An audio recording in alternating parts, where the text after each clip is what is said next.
Hi and welcome to this week's How to Build Your Own Rome. And when this is episode 6, I'm here with Richie. How are we doing, Rich? Yeah, really well. Yeah, good. Now, we are talking this week about thinking like a champion and getting it done. Getting it done. Yeah, and we're going to one of my my ideal people, actually, Zig Ziglar. What a great name. What a great name. Do you reckon that's his real name? Can't be his real name. I think that's his real name. Can't be his real name. I never heard of anyone called Zig. No. Ziggy. We should have looked this up before we started. Well, yeah, what's his real name? If anyone's watching this and knows his Do you real know name. his real name? Is that his real name? If it is his, I mean, hats off to him if it is his real name. Fantastic. Awesome. He's done well. Yeah. And so he's street door-to-door salesman. Now, there's a number of people that said if you want to learn how to sell, and something we spoke about last week, selling, the importance of selling, how important it is. If you want to know how to sell, go and do door-to-door, not network marketing. That would terrify me going, not network marketing. Don't do that. That would terrify me going to door and trying to sell stuff. I really wouldn't like that. Like knocking on someone's, just cold calling. I think you've got to be a certain kind of person, but they say basically if you go and do that for, do a year of door-to-door selling, you would just learn so much more than any other sales training or anything you can have. And he done it selling cookware, I believe, and became just like this amazing salesman off the back of it. Everything he learned, he put into practice. That wasn't his company, though. No, he was just selling it on behalf of another company. So yeah, done really well. He's written loads of books. He's sold 250,000 copies of his book, or his last book, and yeah, he's doing very well. He's doing very well. Yeah. So what was the first bit then? So it was was it like a champion? Think like a champion. What does think like a champion mean to you? So to me, when you go in, as you go into doing something, you've got two options. You either give yourself 100 reasons why you're not going to succeed, why it's going to fail, why you're no good at it, while the person standing next to you is going to beat you, or you go into it assuming you've already won it. And which one's going to have the best effect on what you're trying to do? Yeah. And I 100% agree with this. If you're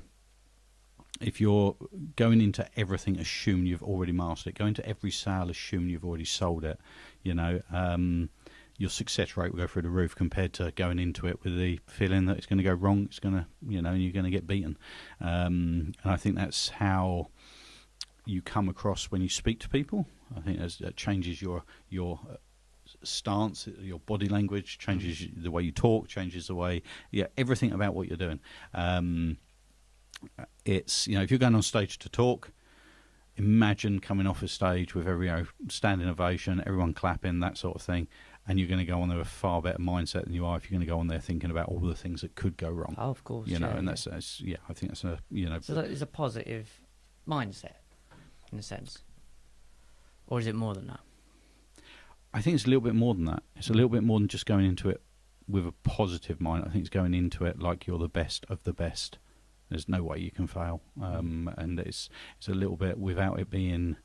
A champion generally isn't cocky about it, isn't, they respect the work they've put in over the years to get to where they are and things like that. So it's not about being a cocky salesman, but it's about going into it with the right attitude. So is it like the pride in the craft that you've put in, the hours you put in? Yeah. Having pride in not just yourself, having pride in the product you're selling, having pride in what you're offering, the way you're talking, and everything. Is there an amount of in that case a bit of self-delusion in it?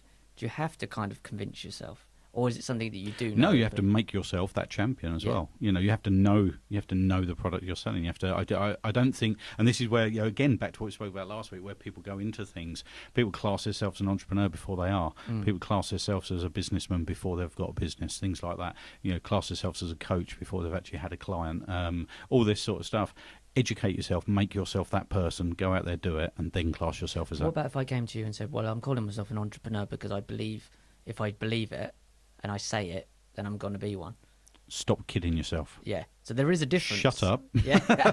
So there is a difference. And prove it to me, yeah. There is a big difference, yeah. It's not about... it's not about what you tell everybody, what there's this whole thing, isn't it, where you sit there and pretend I want a Ferrari, I want a Ferrari. Yeah. And you walk outside and there's a Ferrari sitting there. Never going to happen. Give up on that idea. Go out there and make it happen so you end up with a Ferrari. That's a completely different way of looking at things. And yeah, I think it's not about this image you give out to other people. It's about you as a person, how you see yourself, think like a champion, not act like one. That's a good point. It's going into it thinking thinking like one, positively. Like not going out there. Anyone can sit there and do a Facebook Live and tell everybody how successful they are. Well, this is the thing. Be successful first. If you're online and you're doing that all day long, then you can't be at work. That's it. You can only there is, and we said this last week. There's your online presence and your character, and then there's your true life background that you're building. That's it. And really, what you're trying to do is bring them closest together as possible. Hopefully, the work comes that way to the. Do you know what? I actually think lots of people out there are trying to keep them as separate as possible. Do you think? Yeah, they're like reality and social media, totally different things. And the people who change completely. You've had it where we've sort of seen people on social media, and you see them over months and months of this persona they give out, this what they're saying, and then when you actually meet them, they're nothing like that person. Yeah.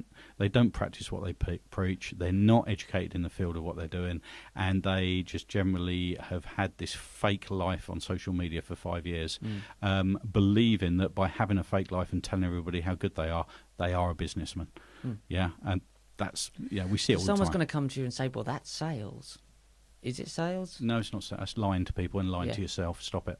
Yeah, no, I agree. I agree with you. I'm just not playing the devil's advocate. Crap. And it's again, it's not going to happen. Just because you act like you're a millionaire does not make you a millionaire. And there's so many people out there that have been to training, been to events, been on training courses and things like that, and just just act like you're a millionaire and it'll all happen. And they've taken that to the extreme. Now, there is some truth in that, but it goes hand in hand with the effort, the work, the commitment, the ideas, all of that sort of thing. It's not, you can't just do that one bit. You've got to do everything else as well. But everything else is what goes on in the background that people don't normally see you doing. Yeah. Yeah, but that doesn't mean you don't have to do it. No, exactly. Yeah, doesn't mean you don't have to. And that is another good point. It's just because you should be enjoying doing that. Just because people aren't seeing that, you should actually just enjoy doing it and not need someone to come and pat you on the back for every time you do something. Of course. Well. Yeah, this isn't about ego. It's about you and your life and you moving forward. It's not. If you're only doing what you're doing for people on social media to give you a like and give you a comment and say, well, bloody done, stop doing it. It shouldn't be your reason for doing it. And also, it ain't going to last. They'll get bored. And also, they're not, if they're saying, well done, they actually they're looking at you thinking, I know it's rubbish because I'm doing the same thing, basically. We all know it's rubbish. There's an elephant in the room. We're all talking bollocks. Yes. Yeah. Yeah. But Definitely. no one's going to say it. No one's going to say it because nobody wants to upset anybody because we rely on them to like our posts. Well, they rely on them. Yeah.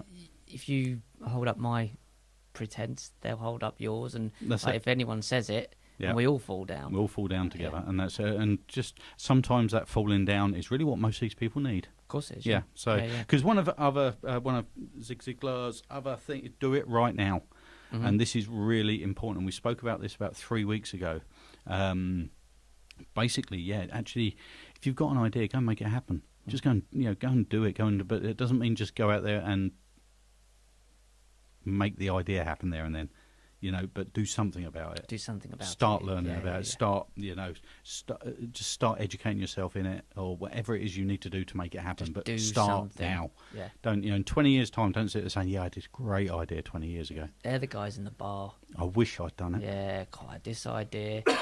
And then Kenneth came along and he did it, and I knew it was a good idea. Yeah. But he had backing. He was lucky. He was lucky.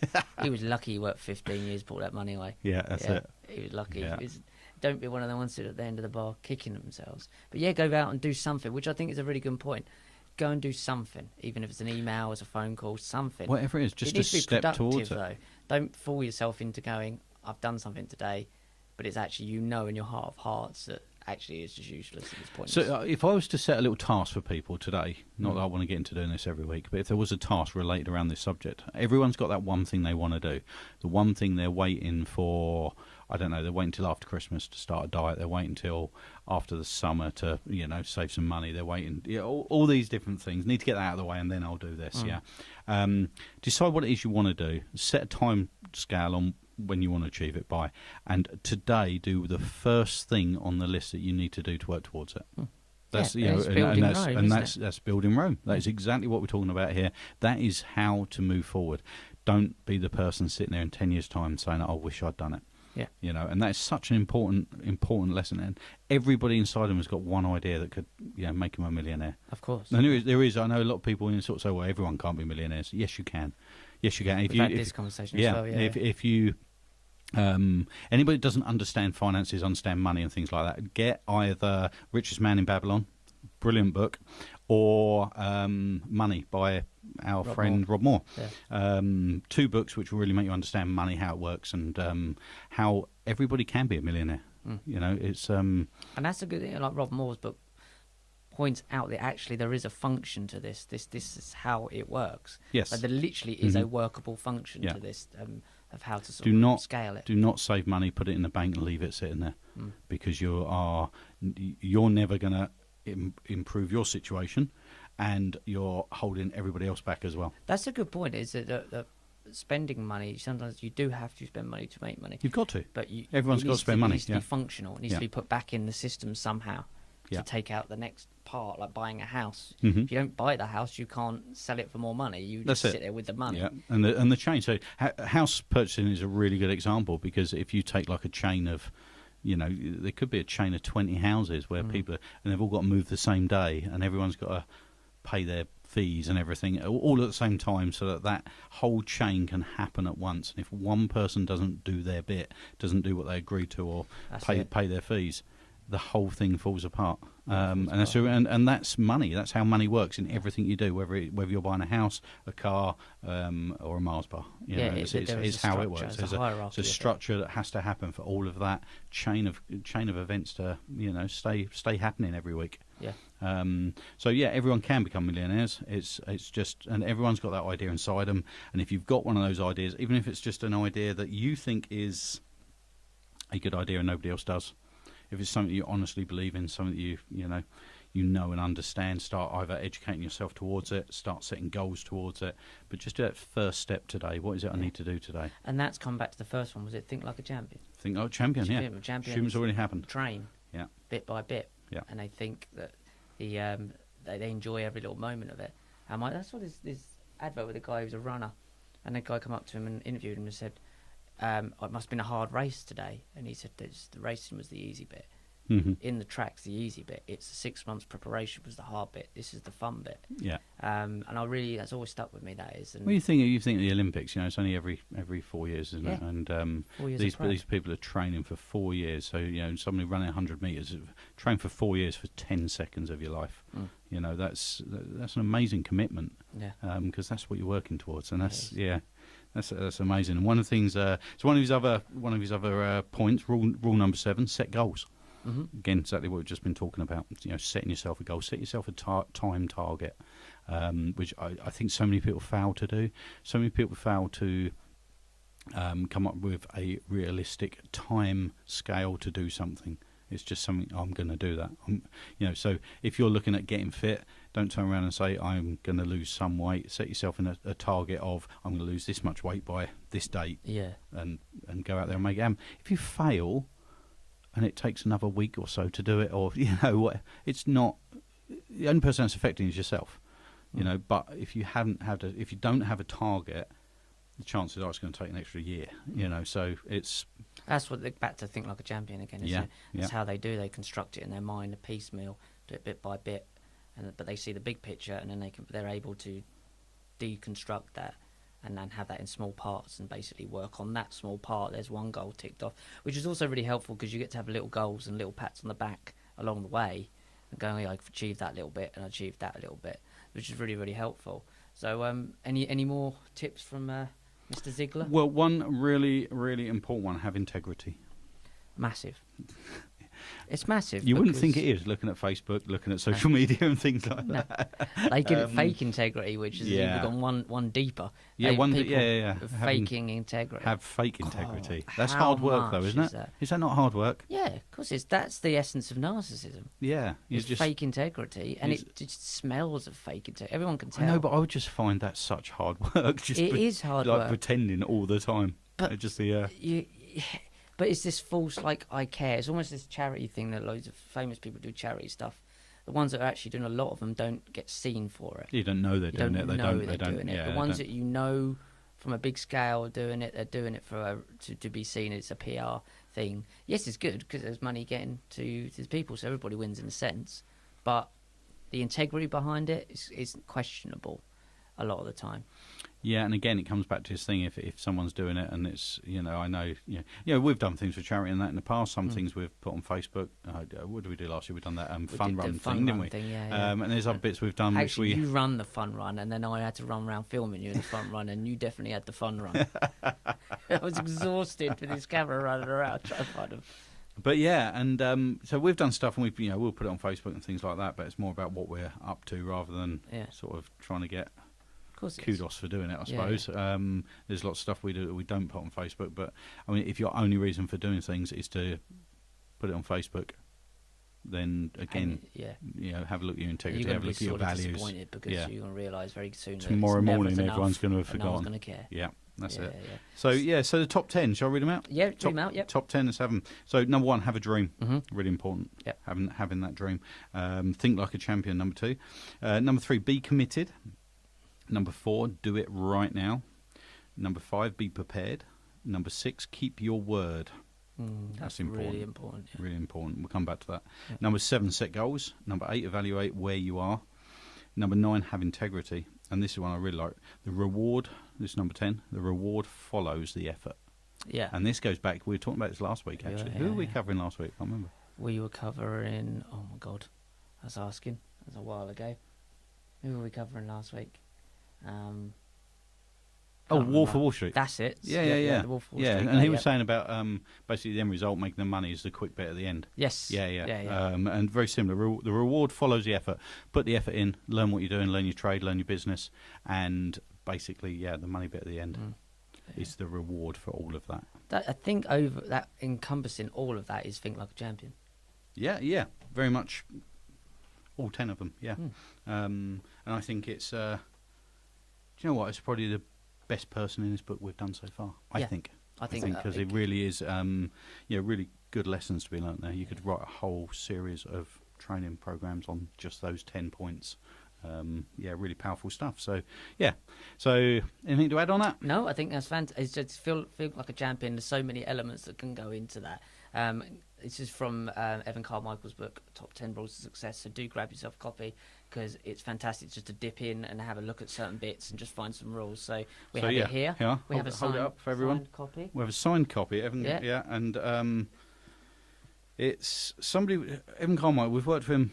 Yeah, we've done some podcasts with him. We've done some podcasts and things. Yeah. Amazing guy. I don't know if he knows. Well, he must know we're using his book because he keeps liking. Yeah, he does. He keeps liking. He liked the video, the last week's episode. So. So that's good. Yeah. But it's just really. He's made himself famous by sort of like picking these people and just picking like key points on them and putting it into a quick brief video, isn't he? Yeah. He's done the research. He's done the research and everything for us. Yes. Yeah, we can just use his book and do this each week. Yeah, basically. It's all good. So thank you, Evan. All right, guys. So go for it. So I'll leave you to do the outro. You do it. You love doing it. Yeah, shouldn't we do it? I don't want to tread on your toes. All right, this used to be Josh's thing. I know. We've lost Josh. Down a hole. No, you didn't go down a hole. We didn't leave him down a hole. So, guys, we are successful on all social media platforms. That's Twitter, Instagram, and Facebook. Please subscribe to How to Build Your Own Rome. This was episode 6 in the series. So, and go over to successful.com and subscribe there to Mindshift Magazine and Mindshift Mini.